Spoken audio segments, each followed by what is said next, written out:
है ही नहीं है, गड्ढे ज़्यादा हैं। इस रोड से लगभग 100 गांव जुड़े हुए हैं। 25 से 30 हज़ार लोग यहाँ से निकलते हैं। बाद 1 महीने के अंदर ये रोड बनना शुरू हो गई और किसी तरह बनी? बस लीपा पोती कर दिया। क्या डाला गया उसमें? मिट्टी डाली गई, कंक्रीट किया गया, डामर डाली गई, डस्ट डाला गया? डामर तो कहीं पड़ता ही नहीं है। डस्ट डाल करके उसमें थोड़ा सा आयल वगैरह चिपका दिया गया, चुपड़ दिया गया। इसके बाद जब ये बड़े बड़े हाईवा यहाँ 40-40 टन लेके चलते हैं तो फिर उसी तरह से 4 महीने बाद हो गई। गाँव वाले तो झेल ही रहे हैं, आए दिन यहाँ एक्सीडेंट होते हैं। 2-4 लोगों को तो हम खुद गाँव वाले मिल के हॉस्पिटल पहुँचाए।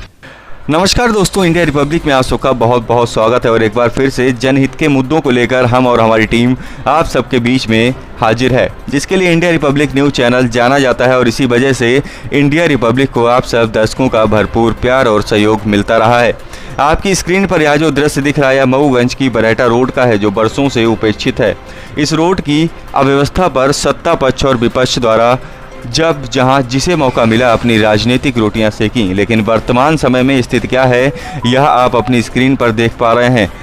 पूरी तरीके से जर्जर हो चुकी यह रोड रोज एक नए हादसे को दावत देती है और कई हादसे यहां पर होते भी हैं। अब आइए अधिक समय ना लेते हुए सीधा अपने सहयोगी मिथिलेश त्रिपाठी जी के पास आपको ले चलते हैं, जो ग्राउंड जीरो पर मौजूद हैं, जिन्होंने इस पूरी रोड का जायजा लिया। उनसे जानते हैं कि क्या कुछ है इस सड़क का हाल। नमस्कार साथियों, गड्ढों के शहर मऊगंज में आपका बहुत बहुत स्वागत, वंदन, अभिनंदन। ये मऊगंज में वर्तमान समय पर मैं जहाँ पर खड़ा हुए हैं स्थान है मऊगंज का बरहेटा रोड माना जाता है और इस रोड की दुर्दशा ऐसी है कि आप लोग वीडियो के माध्यम से देखेंगे। यह वही रोड है जिसके लिए मऊगंज वर्तमान विधायक ने, जब प्रदेश में केंद्र कांग्रेस की सरकार थी तो उन्होंने धरना प्रदर्शन किया था। यहाँ तक कि मिली जानकारी जो मिल रही है उससे लग रहा है कि विधानसभा में प्रश्न भी लगाया था। और यह वही बरहेटा रोड है जिसके लिए कांग्रेस के युवा कार्यकर्ताओं ने धरना प्रदर्शन भी किया था। और यह वही बरहेटा रोड है जिसके लिए थोड़ा तकलीफ हो रहा है। ये सामने जो बस पड़ी है आपके सामने, ये इस बस से एक इस क्षेत्र का 22-23 साल का युवा लगभग 1 साल पहले दुर्घटनाग्रस्त हो गया था और उसके छोटी छोटी बच्चियां हैं। और उस दुर्घटना घटने के बाद नेताओं का जो काम है शोक संवेदना व्यक्त करना, वो शोक संवेदना व्यक्त करने में लग गए। चाहे किसी भी दल के हों, दल से कोई लेना देना नहीं, लेकिन सिर्फ काम यही पर था कि शोक संवेदना व्यक्त करना। लेकिन इस रोड का उद्धार आज तक नहीं हुआ। और यहाँ के जो पीड़ित व्यक्ति हैं, रहवासी हैं, मैं उनका बयान भी आप लोगों से सुनाऊंगा कि क्या कुछ कहना है उनका इस रोड के बारे में और किस व्यवस्था से इसी रोड से कम सैकड़ों बच्चे अध्ययनरत करने, विद्या अध्ययन के लिए मऊगंज जाते हैं, वो किस परिस्थिति से निकलते हैं और क्या सामना होता है उन लोगों को करना पड़ता है। तो बने रहिए, पूरे अपडेट में सुनाएंगे क्या कुछ कहना है यहाँ के रहवासी। इस रोड की अव्यवस्था का जिम्मेदार कौन? सबसे बड़ा जिम्मेदार यहाँ के जो विधायक हैं मान में पटेल का भी दर्जा प्राप्त है। उनके रहते हुए इस परिस्थिति में रोड आप लोग देख ही रहे हैं। और जब विपक्ष का क्या रोल है? विपक्ष अपना रोल पूरी तरह से निभा रहा है। ज्ञापन देना नहीं, पिछली बार कांग्रेस के कार्यकर्ताओं ने, युवा कांग्रेस NSCI, इसी जगह पर जहां आप एक्सीडेंट देख रहे हैं बस पड़ी हुई है, 1 महीने पहले सितंबर के महीने में धरना दिया था और अल्टीमेटम भी दिया था। जैसा मैंने पहले भी बताया, SDM थे, DOP थे और TI साहब थे। ये सारे लोगों ने वादा किया कि हम 1 हफ्ते के अंदर रोड शुरू कर देंगे। उसका परिणाम ये हुआ कि अल्टीमेटम हमारे देने के बाद 1 महीने के अंदर ये रोड बनना शुरू हो गई और किसी तरह से बस लीपा पोती कर दिया। क्या डाला गया उसमें? मिट्टी डाली गई, कंक्रीट किया गया, डामर डाली गई, डस्ट डाला गया? डामर तो कहीं पड़ता ही नहीं है। डस्ट डाल करके उसमें थोड़ा सा आयल वगैरह चिपका दिया गया, चुपड़ दिया गया। इसके बाद जब ये बड़े बड़े हाईवा यहाँ 40-40 टन लेके चलते हैं तो फिर उसी तरह से 4 महीने बाद हो गई। आज की स्थिति आपने देखा, आप देख रहे हैं क्या स्थिति है। ये प्रशासन, ये भारतीय जनता पार्टी की सरकार की लूट और ये हमारे विधायक वर्तमान में, इन्होंने जो है पूरा का पूरा चुनाव देखकर विपक्ष भी इस मुद्दे को उठाएगा। बिल्कुल उठाएगा, को देखते हुए बिल्कुल उठाएगा। हमारे पूर्व विधायक सुखेंद्र सिंह बन्ना जी देख रहे हैं कि हर जगह इतना संकल्पित हैं क्षेत्र की समस्याओं के लिए, जगह जगह पर वो लोग वो पहुंच रहे हैं। बन्ना जी उस कार्यक्रम में लगभग जो मेरी जानकारी है उसमें मौजूद नहीं थे, एनएसयूआई की वो कार्यक्रम था। उसके बाद बन्ना जी ने इसके लिए क्या कुछ पहल की, क्या कभी उन्होंने 5 साल के दरमियान क्या कोशिश की इस रोड का निर्माण? हाँ, इसी रोड के लिए फिर नहीं, इस क्षेत्र की जो रोडें हैं खराब हैं, आप चौरा घाट से लेकर के सीधी के किनारे तक, बहेरा डाबर तक, आप जड़कुट पिपराही से लेकर के यहाँ इस छोर तक हर रोडों के लिए उन्होंने प्रयास किया है, आवाज़ उठाई है, बराबर आवाज़ उठा रहे हैं। आप लोग देख रहे हैं कि हर कार्यक्रम में चाहे धरना हो, प्रदर्शन हो, जुलूस हो, सभाएं हो, सुखेंद्र सिंह बन्ना के बराबर कोई भी एक्टिव विधायक हो या पूर्व विधायक हो, कोई प्रतिनिधि हो और रीवा जिला के अंदर नहीं उठा रहा है। विपक्ष में रह करके उन्होंने जो काम किया है। कब होगा इस रोड का उद्धार? आपको लगता है कि इस कार्यकाल में हो जाएगा? हम लोग प्रतीक्षा कर रहे हैं बस 1 महीने 2 महीने की। इसके बाद अगर शुरू नहीं हुआ काम, इसका टेंडर भी हो गया लगता है। कहते हैं कि टेंडर हो गया है 1 साल पहले।